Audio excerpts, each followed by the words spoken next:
நம்ம இன்னைக்கு இந்த வீடியோவில் எந்த விஷயத்தை பற்றி பேச போகிறோம் அப்படின்னு சொல்லி கேட்டோம் அப்படின்னா, இந்தியாவில் பெயர் போன தேர்தல் வியூக வகுப்பாளராக இருக்கக்கூடிய பிரசாந்த் கிஷோர் திடுதிப்புன்னு அவருடைய அரசியல் கட்சி பிரவேசம் அப்படின்றத அனௌன்ஸ் பண்ணியிருக்கிறது பார்த்தோம் அப்படின்னா, பீகார் அரசியல் மட்டும் இல்லாமல் தேசிய அரசியலையுமே எல்லாருடைய பார்வையும் அவர் பக்கமாக திருப்பி இருக்கு அப்படின்னு தான் சொல்லணும். ஏன்னா பிரசாந்த் கிஷோர் அப்படின்னு சொன்னோன்னே பார்த்தோம் அப்படின்னா எல்லாருக்குமே வந்துட்டு இந்த தேர்தல் ஸ்ட்ராட்டஜிஸ் இருக்கு இல்லையா, அதுதான் ஞாபகத்துக்கு வரும் அப்படின்னே சொல்லலாம்.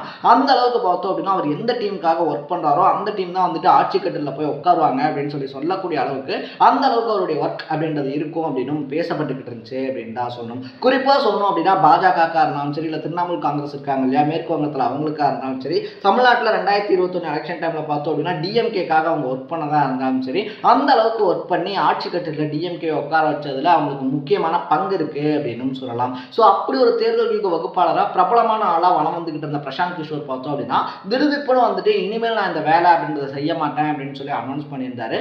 அது மட்டும் இல்லாமல் பார்த்தோம் அப்படின்னா பீகார் மையமாக வச்சுக்கிட்டு அரசியல் பண்ண போறேன் அப்படின்னு முன்னாடியே அனௌன்ஸ் பண்ணியிருந்தாரு அப்படின்னு சொல்லலாம். ஸோ அப்படி இருந்தவர் பார்த்தோம் அப்படின்னா திடுதிப்புன்னு நேற்று வந்துட்டு ஜன் சுராஜ் அப்படின்னு சொல்லி கிட்டத்தட்ட 2 வருஷமா மக்கள் இயக்கமாக இயங்கிக்கிட்டு இருந்த அவருடைய இயக்கத்தை பார்த்தோம் அப்படின்னா அரசியல் கட்சியா அனௌன்ஸ் பண்ணியிருக்கிறது அரசியல் வட்டாரங்களில் பரபரப்பை ஏற்படுத்தியிருக்கு அப்படின்னு தான் சொல்லணும். ஏன்னா பிரசாந்த் கிஷோர் இருக்கார் இல்லையா, அவருக்கு வந்துட்டு மக்களுடைய பல்ஸ் என்ன அப்படின்றது வந்துட்டு நல்லாவே தெரியும். மக்கள் அரசியல் தலைவர்கள் கிட்ட என்ன எதிர்பார்க்குறாங்க அப்படின்றதையும் நல்லா தெரியும். அதை தாண்டி பார்த்தோம் அப்படின்னா மக்களை கவர்றதுக்காக என்னென்ன ஸ்ட்ராட்டஜிஸ் பண்ணணும் அப்படின்றதும் அவருக்கு தெரியும். ஏன்னா அந்த ஸ்ட்ராட்டஜிஸ் இருக்கு இல்லையா, இது எல்லாத்தையுமே பண்ணி தான் பார்த்தோம் அப்படின்னா அவர் முன்னாடியே தேர்தல் வியூக வகுப்பாளராக இருக்கும்போது எல்லாரையும் ஆட்சி கட்டிலையும் அமர வச்சிருக்காரு. ஸோ இதனால இவர் என்னென்ன மாதிரியான பர்ஃபார்மன்ஸ் பண்ண போறாரு அப்படின்னு சொல்லி ஒரு பக்கம் எக்ஸ்பெக்டேஷன் எதிர்னாலும் கூட, இன்னொரு பக்கத்தில் பார்த்தோம் அப்படின்னா அவர் சொன்ன எல்லா ஸ்ட்ராட்டஜிஸுமே வந்து செய்யறதுக்கு பணம் அப்படின்றது ரொம்ப முக்கியமான ஒரு காரணமாக இருந்துச்சு.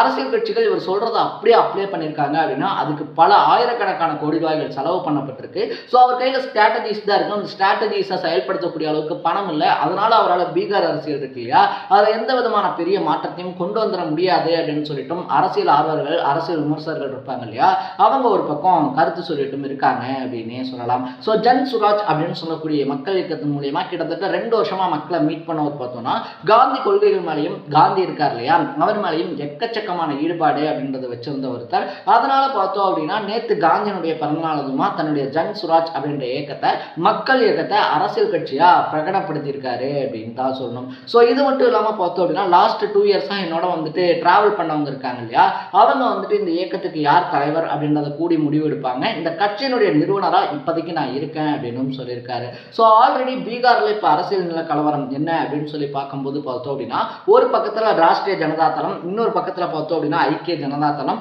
மூணாவது பக்கத்தில் பாஜக, காங்கிரஸ் அப்படின்னு சொல்லிட்டு அங்கே 2 மாநில கட்சிகள், 2 தேசிய கட்சிகள் ஆல்ரெடி நல்ல ஃபார்ம்ல இருக்காங்க அப்படின்னு சொல்லலாம். இதுல காங்கிரஸ் வந்துட்டு பெரிய அளவில் சோபிக்கல அப்படின்னு சொல்லி விட்டுக்கிட்டாலும் கூட இன்னொரு பக்கத்தில் பார்த்தோம் அப்படின்னா ராஷ்டிரிய ஜனதா தளம், ஐக்கிய ஜனதா தளம், பாஜக, ஏன்னா இப்போ வந்துட்டு பார்த்தோம் அப்படின்னா பாஜக இருக்காங்க இல்லையா, பாஜகவும் ஐக்கிய ஜனதா தளம் இவங்க 2 பேரும் தான் பார்த்தோம் அப்படின்னா கூட்டணி ஆட்சி அப்படின்றத பீகார்ல நடத்திக்கிட்டு இருக்காங்க.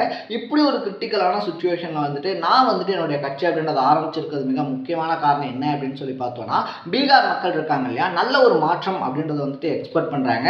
பட் இங்க இருக்கக்கூடியதே பார்த்தோம் அப்படின்னா ஒரு 3-4 கட்சிகள் தான் இருக்கு. நம்ம முன்னாடி சொன்ன மாதிரி ராஷ்டிரிய ஜனதா தளம், ஐக்கிய ஜனதா தளம், ஸோ அது மட்டும் இல்லாமல் பாஜக, இந்த மாதிரியான கட்சிகள் இருக்கிறதுனால தான் பார்த்தோம் அப்படின்னா நல்ல தலைவர்களை பீகார் மக்கள் தேடினாலும் கூட அவங்களுக்கு கிடைக்காத காரணத்தினால தான் மறுபடியும் இதே ஆப்ஷன்ஸ்குள்ள வந்துட்டு ஓட்டு போட்டுக்கிட்டு இருக்காங்க.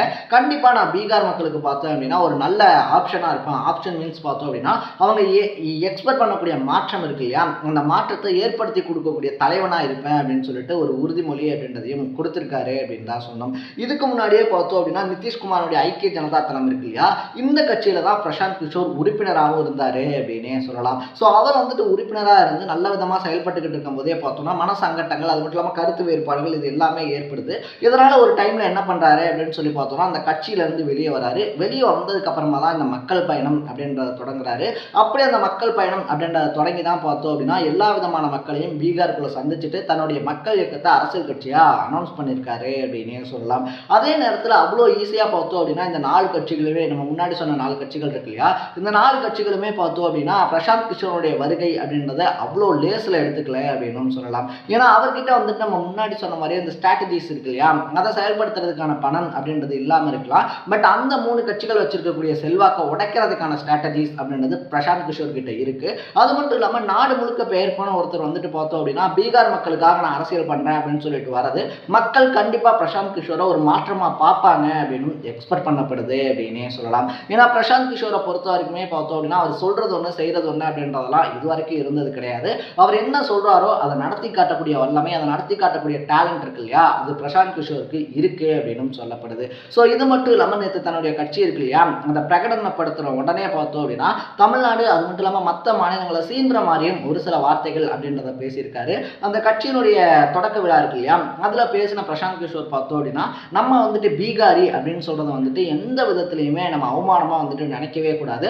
நம்ம ஒரு பீகாரி அப்படின்ற சொல்றதுக்கு வந்துட்டு பார்த்தோம் அப்படின்னா ரொம்பவே பெருமைப்படணும் அப்படின்னு சொல்லி பேசியிருக்காரு.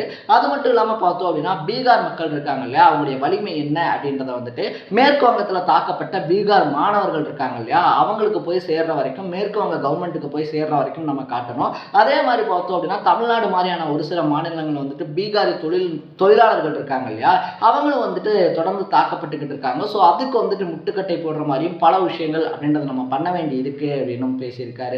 ஏன்னா பீகாரை சார்ந்த பல வெளிமாநில தொழிலாளர்கள் இருக்காங்க இல்லையா, பீகாரா இருந்தாலும் சரி, ஜார்க்கண்ட், உத்தரகண்ட் இந்த மாதிரி இருக்கக்கூடிய பல வெளி மாநிலங்களை சேர்ந்தவங்க பார்த்தோம் அப்படின்னா பல வெளி மாநிலங்களுக்கு லைக் தமிழ்நாடு மாதிரி இருக்கக்கூடிய பல மாநிலங்களுக்கு வந்துட்டு வேலைகளுக்கு வராங்க.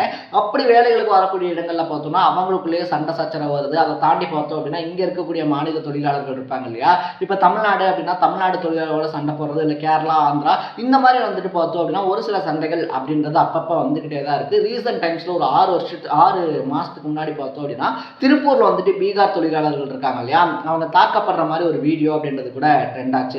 பட் அது வந்துட்டு இப்ப நடந்த விஷயம் கிடையாது அப்படின்னு சொல்லிட்டு போலீஸ் தரப்புல வந்து ஒரு விளக்கம் அப்படின்றது தரப்பட்டிருந்தாலும் கூட இது எல்லாத்தையுமே பார்த்தோம் அப்படின்னா பிரசாந்த் கிஷோர் இருக்காரு இல்லையா, அவர் உன்னிப்பா கவனிச்சுக்கிட்டு இருக்காரு அப்படின்றத மக்கள் கிட்ட தெரியப்படுத்தக்கூடிய விதமா தான் பார்த்தோம் அப்படின்னா நம்ம வந்துட்டு பீகாரிகள் இருக்காங்க இல்லையா, அவங்க என்ன பண்ண முடியும் அப்படின்றத எல்லாருக்கும் காமிக்கணும் அப்படின்னு பேசியிருக்காரு அப்படின்னே சொல்லலாம். ஸோ மற்ற மாநிலங்கள்ல இது வரைக்கும் மற்ற கட்சிகளுக்காக எஃபோர்ட் போட்டுக்கிட்டு இருந்த ஒருத்தர் பார்த்தோம் அப்படின்னா இனி தன்னுடைய மாநிலத்தில் தன்னுடைய அரசியல் கட்சி இருக்கு இல்லையா, அதை ஆட்சி கட்டில் உட்கார வைக்கணும் அப்படின்றது தான் முதன்மையான நோக்கமா எடுத்துக்கிட்டு செயல்பட போறாரு அப்படின்னு சொல்லப்படுது.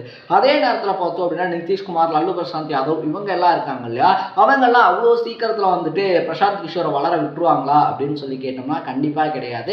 அதுக்கான ப்ரெஷர்ஸ் அப்படின்றது தொடர்ச்சியாக கொடுக்கப்படும் அப்படின்னு சொல்றாங்க. ஏன்னா இப்போ தமிழ்நாட்டு அரசியல் காலத்தை எடுத்துக்கிட்டோம் அப்படின்னா பார்த்தோம் அப்படின்னா பீக்ல இருக்கக்கூடிய ஹீரோவா இருக்கக்கூடிய தளபதி விஜய் இருக்கார் இல்லையா, அவரை வந்துட்டு பார்த்தோம் அப்படின்னா அவர் அரசியல் கட்சி ஆரம்பிச்சு ஒரு மாநாடு நடத்தணும் அப்படின்னு சொல்லி வரும்போது இங்க இருக்கக்கூடிய ஹையர் அபிஷியல்ஸா இருந்தாலும் சரி, அதை தாண்டி பார்த்தோம் அப்படின்னா அரசியல் ரீதியான அழுத்தங்கள் அப்படின்றது கொடுக்கப்பட்டுக்கிட்டு இருக்கு. ஏன்னா நீங்க எங்க மாநாடு நடத்த போறீங்க அப்படின்னு சொல்லி கேட்கறதா இருந்தாலும் சரி, அப்படி நீங்க மாநாடு நடத்துறீங்க அப்படின்ற பட்சத்தில் பார்த்தோம் அப்படின்னா இந்தந்த விஷயங்கள்லாம் நீங்க ஃபாலோ பண்ணணும் அப்படின்னு சொல்லிட்டு ரோடு போடணும். அதை தாண்டி அந்த பக்கத்துல யாரும் போயிடக்கூடாது, இந்த பக்கத்துல யாரும் போயிடக்கூடாது அப்படின்னு சொல்லிட்டு எக்கச்சக்கமான விஷயங்கள் அப்படின்றது பார்த்தோம் அப்படின்னா அவங்களுக்கு அறிவுறுத்தப்பட்டிருக்கு. ஸோ அதே மாதிரி பார்த்தோம் அப்படின்னா இவ்வளோ பெரிய எப்படி சொல்றது ஃபேன் பேஸ் இருக்கக்கூடிய ஒரு ஆக்டர் அரசியல் கட்சியாக வந்துட்டு நிறுவி அவர் உள்ள வரும்போதே இவ்வளோ ஸ்ட்ரகிள்ஸ் அண்ட் பெயின்ஸ் இருக்கு அப்படின்ற பட்சத்தில் பிரசாந்த் கிஷோர் இருக்கார் இல்லையா, அவருக்கு வந்துட்டு என்னதான் வந்துட்டு ஒரு அறிமுகம் அப்படின்றது இருந்தாலும் கூட தனி ஒரு மனுஷனா ஒரு மாற்றம் அப்படின்றதுக்காக போராடக்கூடிய ஒரு சுச்சுவேஷன்ல தான் இப்போ அவர் இருக்காரு. ஸோ இது வரைக்கும் அரசியல் கட்சிகள் இருக்கு இல்லையா, அதுக்கு பின்னாடி நின்று அவங்களோட சப்போர்ட் பிளஸ் இவரோட சப்போர்ட்டோட இயங்கிக்கிட்டு இருந்து ஆட்சியில் அமர வைக்கிறது அப்படின்றதெல்லாம் பார்த்தோம் அப்படின்னா ஒரு வகையில் ஓகே தான். பட் இப்போ வந்துட்டு பார்த்தோம் அப்படின்னா தனி ஆளா நின்று கிட்டத்தட்ட 4 பெரிய கட்சிகளை எதிர்த்து பீகார்ல ஆட்சிக்கு வரணும் அப்படின்னு சொல்லி ஆசைப்படுறது இருக்கு இல்லையா, அது வந்துட்டு நிதிஷ்குமார் இருக்கார் இல்லையா, நிதிஷ்குமாரா இருந்தாலும் சரி, இல்லை பாஜகவை சேர்ந்தவங்களா இருந்தாலும் சரி அவ்வளோ சீக்கிரத்தில் விட்டு கொடுத்துருவாங்க அப்படின்னு சொல்லி பார்த்தோம் அப்படின்னா கண்டிப்பா வாய்ப்பே இல்லை அப்படின்னு சொல்லலாம். ஏன்னா அரசியலை பொறுத்த வரைக்கும் தன் பக்கத்தில் ஒருத்தர் நிற்கும் போது அவனுக்கு என்ன வேணாலும் செய்யலாம் அப்படின்னு சொல்லி நினைக்கக்கூடிய அரசியல்வாதிகள் அதே ஆளு தனக்கு எதிராக திரும்புறான் அப்படின்ற பட்சத்தில் அவனையே என்ன வேணாலும் செஞ்சிடலாம் அப்படின்னு சொல்லி நினைக்கக்கூடியது தான் பாலிடிக்ஸ். ஸோ அந்த பாலிடிக்ஸ் இருக்கு இல்லையா, இதெல்லாம் வந்துட்டு எப்படி இவர் தாக்கு பிடிச்சு வரப்போறாரு. அதை தாண்டி இன்னொரு பக்கத்தில் பார்த்தோம் அப்படின்னா பிரசாந்த் கிஷோர் யாதவ் இன்னும் என்னென்ன மாதிரியான விஷயங்கள் பண்ண போறாரு அப்படின்னு சொல்லிட்டு எக்கச்சக்கமான எக்ஸ்பெக்டேஷனும் எதிரி இருக்கு. ஸோ நீங்க பிரசாந்த் கிஷோர் இருக்கார் இல்லையா, அவரை பத்தி என்ன நினைக்கிறீங்க, அவருடைய அரசியல் வருகையை பத்தி என்ன நினைக்கிறீங்க அப்படின்றத கமெண்ட்ல போட்டு மறக்காம சேனலை சப்ஸ்கிரைப் பண்ணிக்கோங்க. நாளைக்கு இதே மாதிரி இன்னொரு இன்ட்ரெஸ்டிங்கான வீடியோட சந்திக்கலாம். Tata, bye by.